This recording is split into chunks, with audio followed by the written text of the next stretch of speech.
¿Cuál es tu evaluación final de la transición? Porque tú escribiste en tu texto, hay un capítulo que dice una transición mal pactada. Pero déjame hacerte una observación previa. Yo hice mi tesis en ciencia política sobre las transiciones en América Latina y vine el año 90. Hice un montón de entrevistas para completar la parte de la tesis. Y creo que los únicos que tenían distancia respecto a la transición fue algún dirigente regional del Partido Comunista y todos los demás, de moros a cristianos, incluyendo oficiales de la Marina, pensaban que la cosa era miel sobre hojuelas, que era espectacular. La literatura internacional en esa época, de esa época al menos sobre la transición, tenía una visión igualmente ejemplar. Tengo claro que esa visión comienza a cambiar. Yo diría que si hay que ponerle una fecha, el 2000, con el regreso de Pinochet después de su forzosa estadía en Londres.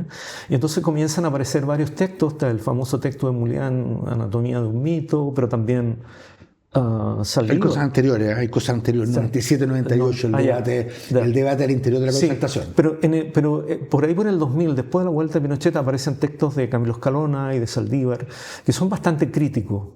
De hecho, yo en alguna oportunidad escribí un artículo que se llama Las transiciones en Chile, que precisamente es como la revisión de la evolución y además de los usos, por ejemplo, respecto de esta imagen que se construye de una transición interminable, de que la transición sigue y sigue, entre otras cosas, por la presencia de Pinochet. Finalmente, ¿cuál es tu evaluación? Ahora, a propósito, incluso después del debate sobre los 30 años. Claro, yo creo que eso es muy interesante porque efectivamente esto ha ido cambiando. Ha ido evolucionando. Y un proceso como la transición, los 20 años, los 20, los 30 años, creo que requieren de una cierta distancia histórica para poder analizarlo de manera más ecuánime. Y en la medida en que ha ido pasando el tiempo, tengo la sensación de que finalmente lo que se valorizan son más bien los éxitos, las contribuciones, los logros de la transición.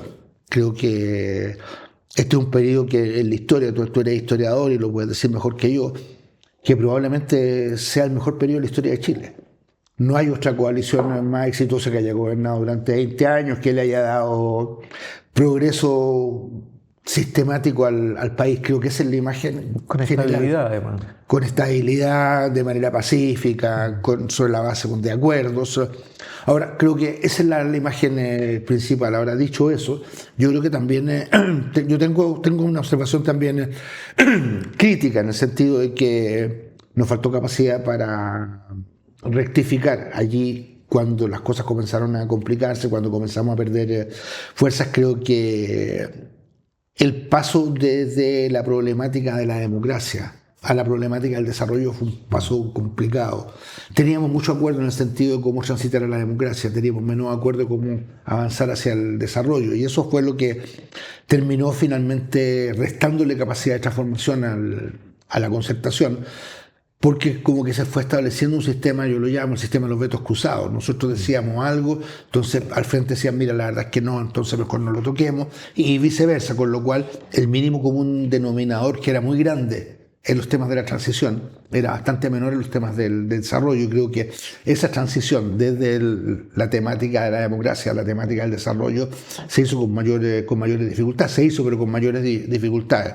Y la otra crítica que yo hacía, que es una crítica que también que hicimos junto con Ricardo Lago, es que pudimos haber tenido también un margen de maniobra quizá un poco mayor para haber hecho algunas otras cosas que no pudimos hacer, y que tienen que ver, creo yo, con la forma como se negociaron las reformas del 89.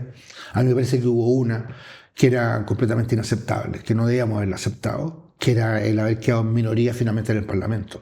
Sí, yo recuerdo haber leído un texto, no recuerdo, de los muchos textos en Berninger o en Saldívar, que efectivamente reconocen que hubo un error de cálculo en términos de inicialmente haber supuesto de que una mayoría electoral se podía traducir en una mayoría política suficiente como para introducir reformas constitucionales, cosa que no ocurrió finalmente nunca. Claro, en eso también yo creo que hay que decir lo siguiente, que hay como una especie de engaño, hay un engaño en la derecha. Un engaño en la derecha o la incapacidad que tuvo la derecha que comprometió.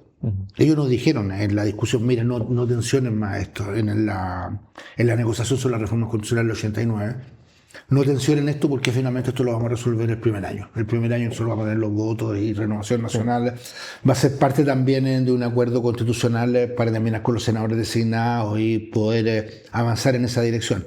Bueno, eso se demoró 20 años.